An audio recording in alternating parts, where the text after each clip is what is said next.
Merhabalar, hoş geldiniz, jestem Gaba i witam Was na moim kanale.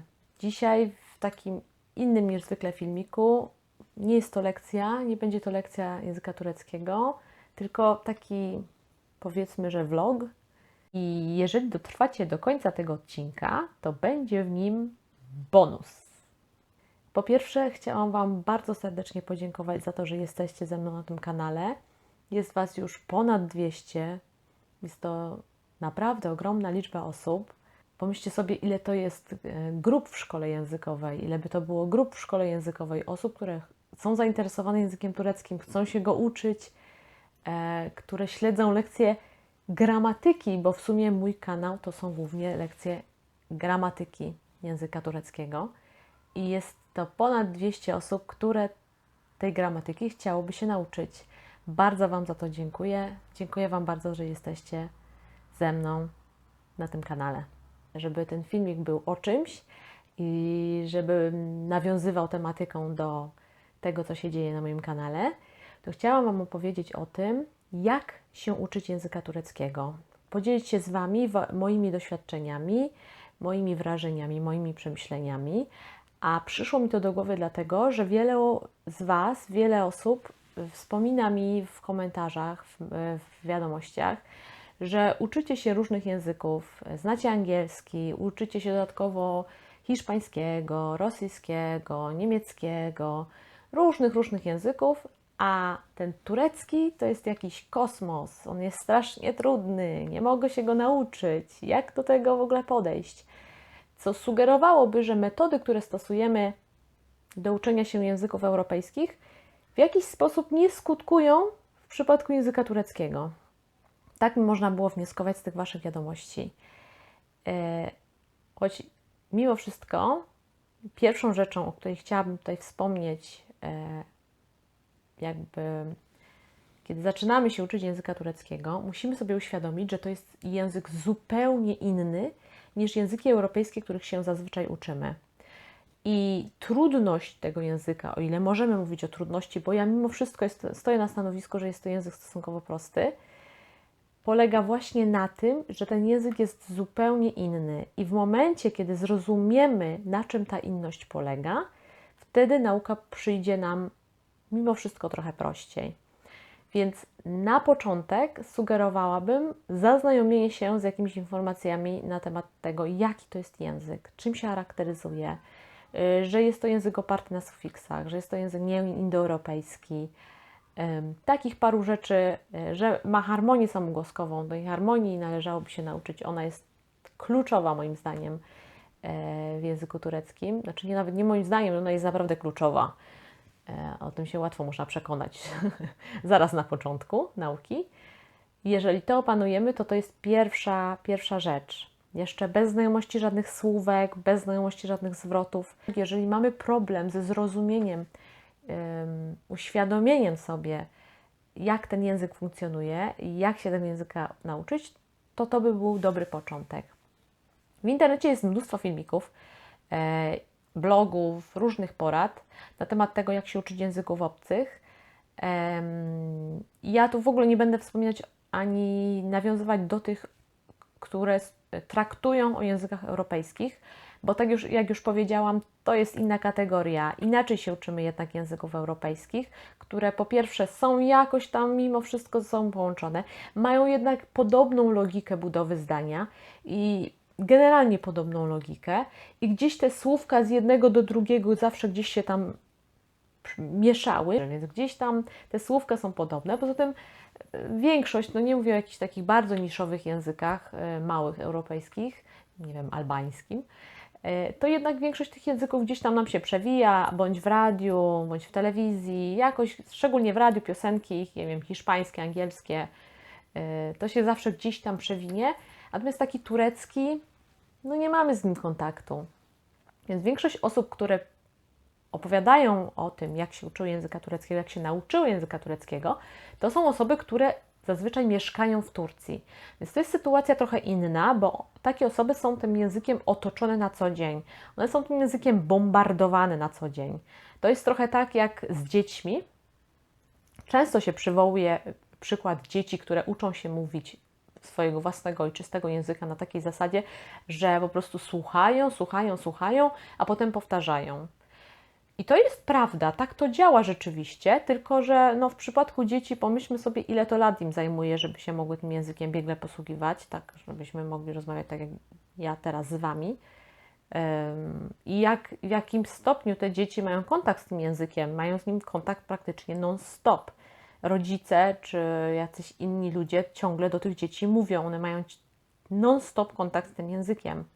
Więc większość z nas nie ma takiej możliwości, większość z nas nie mieszka w Turcji, nie jest bombardowana językiem non-stop, więc musimy sobie jakoś inaczej radzić. Nie do końca ta metoda nam się nie sprawdzi. Często te osoby mówią, że nie potrzebowały żadnych książek, że po prostu dużo słuchały, dużo powtarzały. No tak, jak się jest na miejscu, na pewno jest to łatwiejsze i na pewno takim osobom generalnie jest łatwiej się nauczyć języka. Natomiast tym, które do tej grupy mieszkających w Turcji nie należą, musimy sobie poradzić jakoś inaczej. Pierwszym takim ważnym punktem jest to, żeby się możliwie jakoś otoczyć tym językiem. Możemy słuchać muzyki. Bardzo dobrą metodą na sam początek, sama tak zaczynałam, jest słuchanie muzyki tureckiej. Najlepiej z tekstem. Możemy nic nie rozumieć, ani słowa, ale choćby po to, żeby osłuchać się z melodią języka, żeby zacząć odróżniać słowo od słowa, warto słuchać muzyki i warto jej słuchać właśnie z tekstem, ponieważ nie jesteśmy przyzwyczajeni do akcentowania na ostatnią sylabę i jak nie znamy słów, to nie jesteśmy w stanie rozdzielić, gdzie się jedno słowo zaczyna, drugie kończy.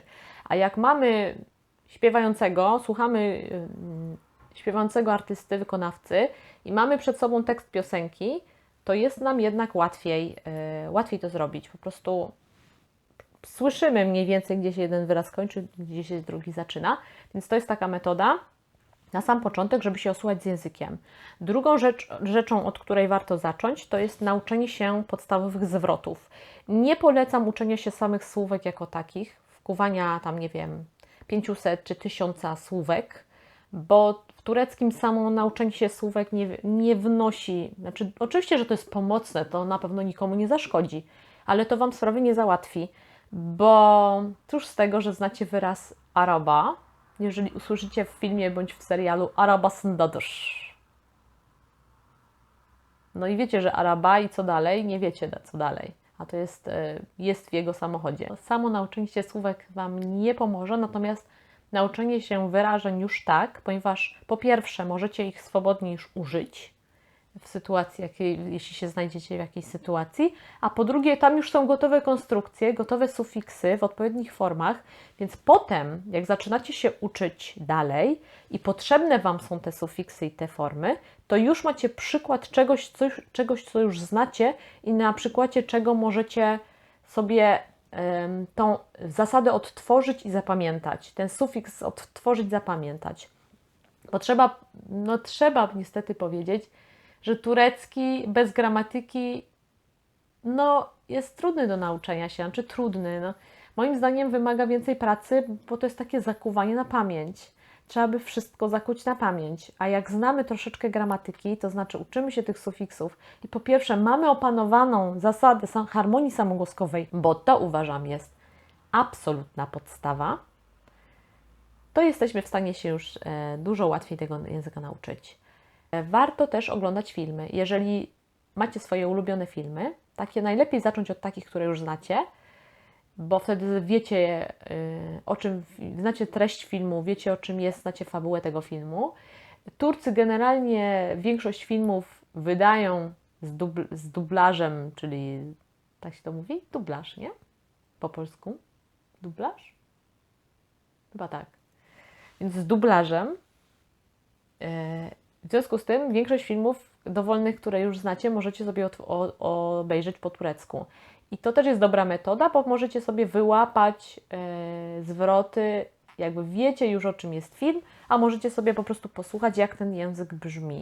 I to jest wszystko dobre na początek, ale samo słuchanie, o ile możecie się w ten sposób nauczyć jakby rozumieć język ze słuchu, to Wam nie pozwoli go nauczyć się czynnie.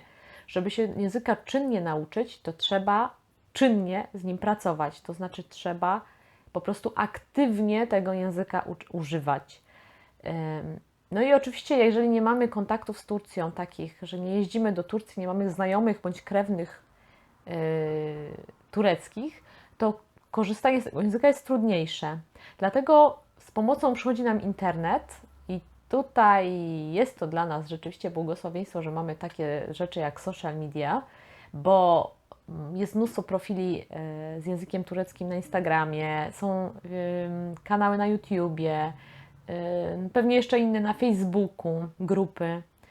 Warto z tego skorzystać, warto wykorzystać, że takie źródła istnieją i kiedy ktoś na przykład pisze albo mówi, napiszcie zdania z takim czasownikiem, albo powiedzcie coś o sobie, albo przetłumaczcie coś tam, to korzystajcie z takiej okazji, korzystajcie z tego, że macie taką możliwość, że ktoś Wam to sprawdzi, skoryguje, jeżeli będzie źle. A możecie dzięki temu wykorzystać swoją wiedzę, albo sprawdzić swoją wiedzę, albo nauczyć się czegoś nowego dzięki temu, że z tego skorzystacie. To jest coś, co zaobserwowałam, że my tego nie robimy. My jako Polacy chyba, bo nie wiem, jak obserwuję różne profile i widzę komentujących, odpowiadających, to Polaków tam nie ma. Są ludzie z różnych stron świata, ale nie Polacy. Nie wiem, czy to wynika z naszego systemu edukacji, że my po prostu, jak się uczymy w szkole jakiegoś, nie wiem, angielskiego, dajmy na to wolimy się na wszelki wypadek nie wychylać, bo jak źle powiemy, to jeszcze może jakiegoś minusa albo jedynkę dostaniemy, albo jakąś gorszą ocenę, bo nie umiemy. Może to stąd wynika, nie mam pojęcia, ale jakoś tak się boimy, wstydzimy, nie wiem, krępujemy się, nie wiem z czego to wynika, ale warto się przemóc i wykorzystać taką okazję, zadawać pytania, kiedy nie znacie odpowiedzi. Na moim profilu na Instagramie czasem zdarza się, że ktoś mi pisze wiadomość prywatną z jakimś zapytaniem o jakieś słowa, o różnicę, o znaczenie, albo w komentarzach pytacie, nie bójcie się, co Wam szkodzi, co możecie stracić, najwyżej Wam ktoś nie odpowie, to tyle, co się może wydarzyć. A może akurat właśnie ktoś Wam odpowie i ta odpowiedź Wam coś rozjaśni w głowie i dzięki temu będziecie mogli pójść dalej z nauką. Może to właśnie, to będzie ta odpowiedź, która Wam coś tak, wiecie, zabłyśnie Wam lampka i już będziecie wiedzieć, o co chodzi. Warto z tego korzystać na każdym etapie nauki, nawet od najprostszych zwrotów poczynając. Bez skomplikowanej gramatyki, bez skomplikowanych czasów i skomplikowanego słownictwa. Trzeba z takiej możliwości korzystać, po prostu. Korzystajcie, piszcie. Wiem, że się łatwo mówi, bo ja też na pewno nie miałabym łatwości. Ja w ogóle nie mam łatwości, jak nie znam całej gramatyki, nie mam swobody konstruowania zdania, to ja się nie odezwę. Ja nie wiem, wiele języków znam biernie, rozumiem, przeczytam, ale nic nie powiem, więc niby łatwo mi się mówi, ale właśnie z tego doświadczenia tej wielości języków i tych wielości osób, z którymi się spotkałam, chcących uczyć się tureckiego, czy uczących się tureckiego, wiem, że bez tego się nie da, po prostu to jest kluczowe. Trzeba to po prostu ćwiczyć. Warto sobie zdać sprawę z tego, jakim typem jesteśmy, to znaczy, czy jesteśmy słuchowcami, czy jesteśmy wzrokowcami. Jeżeli jesteśmy słuchowcami, no to właśnie muzyka, podcasty, radio, to będą źródła, jakieś MP3 z nagraniami, to będą źródła, z których właśnie na słuch będzie nam się łatwiej uczyć.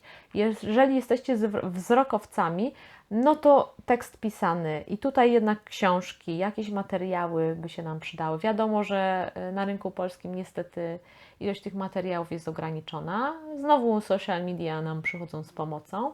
Oczywiście ostrożnie, bo jest wiele takich profili. Ja nie mam nic przeciwko temu, żeby osoba ucząca się języka prowadziła taki profil o tureckim, na przykład o tureckim, tylko że zdajcie sobie sprawę, że jest to obarczone ryzykiem błędu, to znaczy osoba, która się uczy, może czegoś nie wiedzieć dokładnie i może Wam coś przekazać z błędem, zupełnie niechcący, zupełnie nieświadomie, więc tutaj trzeba mieć to z tyłu głowy, że nie każdy profil, nie z każdego profilu się dobrze możecie nauczyć. Trzeba też na to uważać. Możecie właśnie pogadać z ludźmi z całego świata, z Turkami, dzięki temu, że mamy dostęp do internetu non-stop. To jest super sprawa. Jeżeli chodzi o wymowę, bo wiem, że wielu z Was boryka się z problemem, jakby nie może przeskoczyć tego etapu, że się uczy wymowy i nie może się nauczyć tej wymowy. Generalnie uważam, że język turecki, znaczy jesteśmy na uprzywilejowanej pozycji, bo posługujemy się językiem, który jest bardzo trudny, jeżeli chodzi o wymowę. Ma bardzo dużo różnych głosek. Mamy ży, mamy zi, mamy zi, mamy ci, ci i czy. Mamy przeróżne dziwne on, i przeróżne inne dźwięki, ale nie mamy umlautów i nie mamy i dla wielu osób jest to już nie do przeskoczenia. A tak naprawdę są to dwie głoski, które naprawdę można sobie poćwiczyć, można je wyćwiczyć, można się ich nauczyć. Jeżeli to są rzeczy, które Wam sprawiają problem, to po prostu ćwiczenia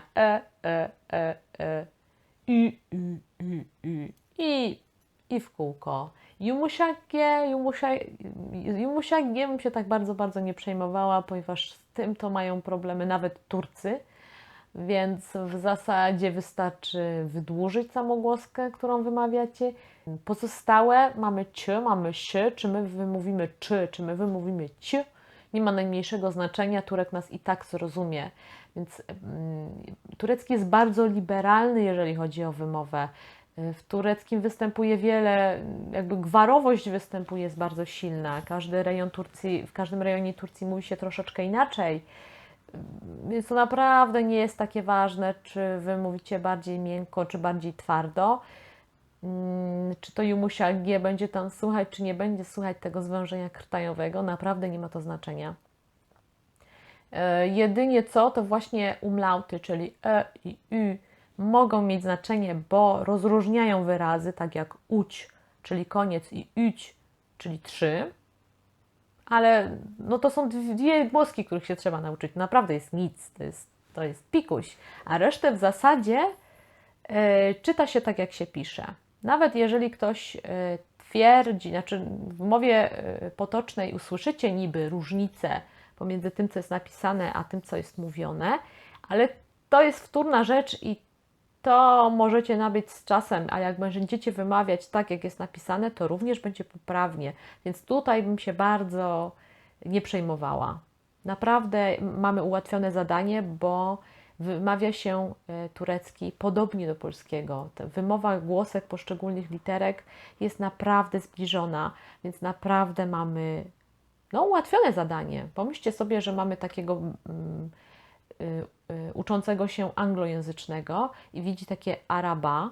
My przeczytamy araba, co najwyżej ry, bo wiemy takie araba, nie? Nasze polskie rrr tam wskoczy, ale jak to przeczyta uczenie anglojęzyczny? Araba? Nie wiemy, też nie będzie wiedział, będzie miał problem z większością słówek, będzie się musiał specjalnie wymowy uczyć. Naprawdę mamy łatwiej. Kolejną rzeczą, na którą warto zwrócić uwagę, jest to, żeby sobie uświadomić, po co się uczymy języka. Bo troszeczkę inaczej możemy podejść do nauki, jeżeli uczymy się języka, na przykład, żeby się dogadać na wakacjach i zamówić coś w restauracji, a inaczej się będziemy uczyć języka, jeżeli chcielibyśmy na przykład oglądać tureckie filmy. Jeszcze inaczej będziemy się uczyć, jeżeli chcemy czytać turecką literaturę z jakiegoś powodu, bo lubimy jakiegoś tureckiego autora, pisarza, bądź też na przykład jest nam to potrzebne, na przykład na studia, bo takie przypadki też znam, że ktoś się uczył tureckiego po to, żeby móc korzystać z tureckojęzycznych źródeł do swoich prac naukowych. To są zupełnie, zupełnie inne miejsca, jeżeli chodzi o naukę języka, bo czym innym jest uczenie się tak, żeby zrozumieć ze słuchu i powiedzieć, a czym innym jest nauka, żeby rozumieć skomplikowane słowo pisane. To są naprawdę różne rzeczy i różnie trzeba sobie zaplanować, wymyślić naukę, żeby to miało ręce i nogi. Natomiast mimo tego, oczywiście ktoś może powiedzieć, ja się tylko chcę nauczyć coś tam na wakacje, paru słówek, nie będę się przejmować tym, jak to jest napisane, nie będę się przejmować, jak to poprawnie sufiks powinien wyglądać. No tak, to jest wszystko prawda, ale z drugiej strony pomyślcie sobie, że jeżeli już wkładacie tyle wysiłku, czasu, a niejednokrotnie też pieniędzy, bo chcecie kupić materiały, czasami jak wykupujecie jakieś kursy, to czy nie wartałoby się tego języka nauczyć poprawnie i tak troszkę, wiecie, troszkę lepiej? Bo nigdy nie wiecie, gwarantuję Wam z własnego doświadczenia, że nigdy nie wiecie, kiedy ten język Wam się przyda i do czego może Wam się przydać w przyszłości. I jeżeli już jesteście takimi bardziej zaawansowanymi uczniami, łatwo jest przestać się uczyć. I w momencie, kiedy już rozumiemy większość tego, co się do nas mówi, rozumiemy, co mówią w filmach, co śpiewają w piosenkach i co czytacie, to istnieje takie ryzyko, że poprzestaniecie na pewnym etapie, na pewnym poziomie i koniec, i nie ruszycie dalej, bo nauka języka, każdego, nawet ojczystego, to jest niekończący się proces i trzeba sobie jakby o tym pamiętać, bo jeżeli o tym nie pamiętacie, to właśnie następuje ten moment, że już nie uczycie się dalej. Gdzieś tam zostaje, wiecie, określona ilość słownictwa, wszystkiego zostaje i już więcej już się nie uczycie. Też mam z tym problem, że jeżeli widzę w książce, którą czytam, albo słyszę w piosence, której słucham, słówko, którego nie znam, no to wartałoby sobie zanotować choćby ze słuchu w jakimś kajeciku, w zeszyciku i sprawdzić, co to jest za słówko i w ten sposób uczyć się nowych słówek, nowych wyrażeń, bo inaczej rzeczywiście, no ja czytam książkę, rozumiem generalnie treść, a jest tam mnóstwo słówek, których nie znam, mniej lub więcej, w zależności od tego, jaka to książka. Jeżeli ja tego nie sprawdzę nigdzie, nie pochylę się nad tym na chwilę, to ja tych słówek nadal nie będę znała. Ja ten język utrwalam na takim poziomie, na jakim go znam. I tyle. Więcej się nie dzieje, więc to jest ważne, żeby cały czas czynnie i aktywnie ten język gdzieś tam ćwiczyć, gdzieś tam sobie pewne rzeczy sprawdzać, gdzieś tam się douczać. Więc tak jest z każdym językiem. Nigdy nie osiągamy maksimum w nauce języka. Nigdy czegoś nie mamy takiego, że ja już się nauczyłam języka, już jestem nauczona, koniec, kropka. Nie ma takiego etapu w żadnym języku. Dlatego to jest ciągły proces, dlatego nie należy się zrażać, dlatego warto po prostu sobie podchodzić do tego małymi kroczkami, po troszku, uczyć się po troszku, znaleźć sobie metodę dla siebie. Najlepiej kilka metod, bo żadna metoda nie jest taka idealna i uczenie się tylko jedną metodą powoduje, że się w którymś momencie zaczynamy nudzić. Już nam się nie chce, gdzieś tam przychodzi jakieś takie znużenie, takie wypalenie, dlatego warto mieszać metody, korzystać z różnych metod, nie tylko z jednej. Trochę z książki gramatyki, trochę posłuchać piosenek, trochę rozwiązać quiz w jakiejś aplikacji typu, nie wiem, Memrise czy jakimś tam Duolingo. Po prostu trochę napisać komuś, nie wiem, jakiś komentarz po turecku pod jakimś filmem na przykład. Dlaczego nie? W ten sposób też najlepiej zaczynać się uczyć od dziedziny, którą oczywiście podstawowe zwroty, podstawowe terminy, podstawowe zagadnienia, tak, ale generalnie szukać swojej ulubionej dziedziny, jakiegoś hobby, które mamy i w tej, korzystając z tego słownictwa i z tej dziedziny się po prostu uczyć języka. Wtedy jest to zabawniejsze, jest to ciekawsze, mamy większą motywację, żeby się języka nauczyć. I teraz obiecany bonus, który pokazuje, że każdy od czegoś zaczynał.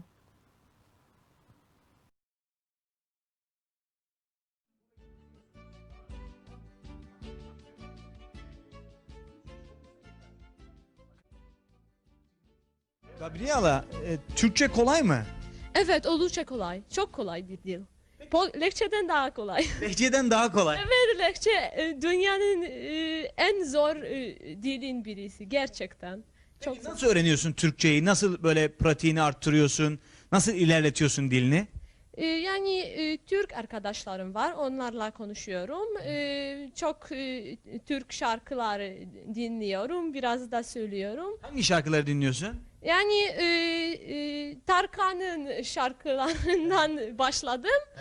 Sonra Düş Sokak Sakinleri, Haluk Levent, Duman, Kıraç, Türk, rock müziği genelde. Peki seviyor musun Türkçeyi? Evet, çok seviyorum. Neden öğreniyorsun bu dili? Neden? Çünkü lisedeyken bir kız arkadaşım yarı Türk yarı Polonyalıydı.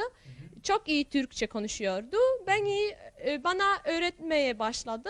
Böylece ben de öğrenmeye başladım. Çünkü çok güzel bir dil. Peki ileride bu dili nasıl kullanmak istiyorsun? Belki tercüman olarak sonra belki de Türkiye'de çalışmaya başlayacağım bilmiyorum şimdi. Türkiye'yi seviyor musun? Çok güzel bir ülke. Gittin. Evet tabii. Nereleri gezdin orada? İstanbul'da, Malatya'da, Elazığ'da, Çanakkale'de ve Ege Denizi bölümünde. En çok hangi şehri sevdin? En çok İstanbul'u sevdim. Çok güzel. I to był właśnie fragment programu Ajna Polonia z moim udziałem. Oczywiście nie byłabym sobą, gdybym Wam nie wskazała, w których miejscach są błędy. Lehçe dünyanın en zor dilin birisi. Oczywiście usiłowałam zrobić piękną konstrukcję, piękny izafet, a wyszło jak zwykle. Poprawnie to, co powiedziałam przed momentem, powinno brzmieć evet, lehçe dünyanın en zor dillerinden biri. Dünyanın dilleri i dillerinden biri, czyli jeden z najtrudniejszych języków świata. Nereleri gezdin orada? İstanbul'da, Malatya'da, Elazığ'da, Çanakkale'de ve Ege Denizi bölümünde. Tam padło pytanie, nereleri gezdin orada, czyli jakie miejsca tam zwiedziłaś? Chodzi o Turcję. Ja nie wiem, o czym myślałam.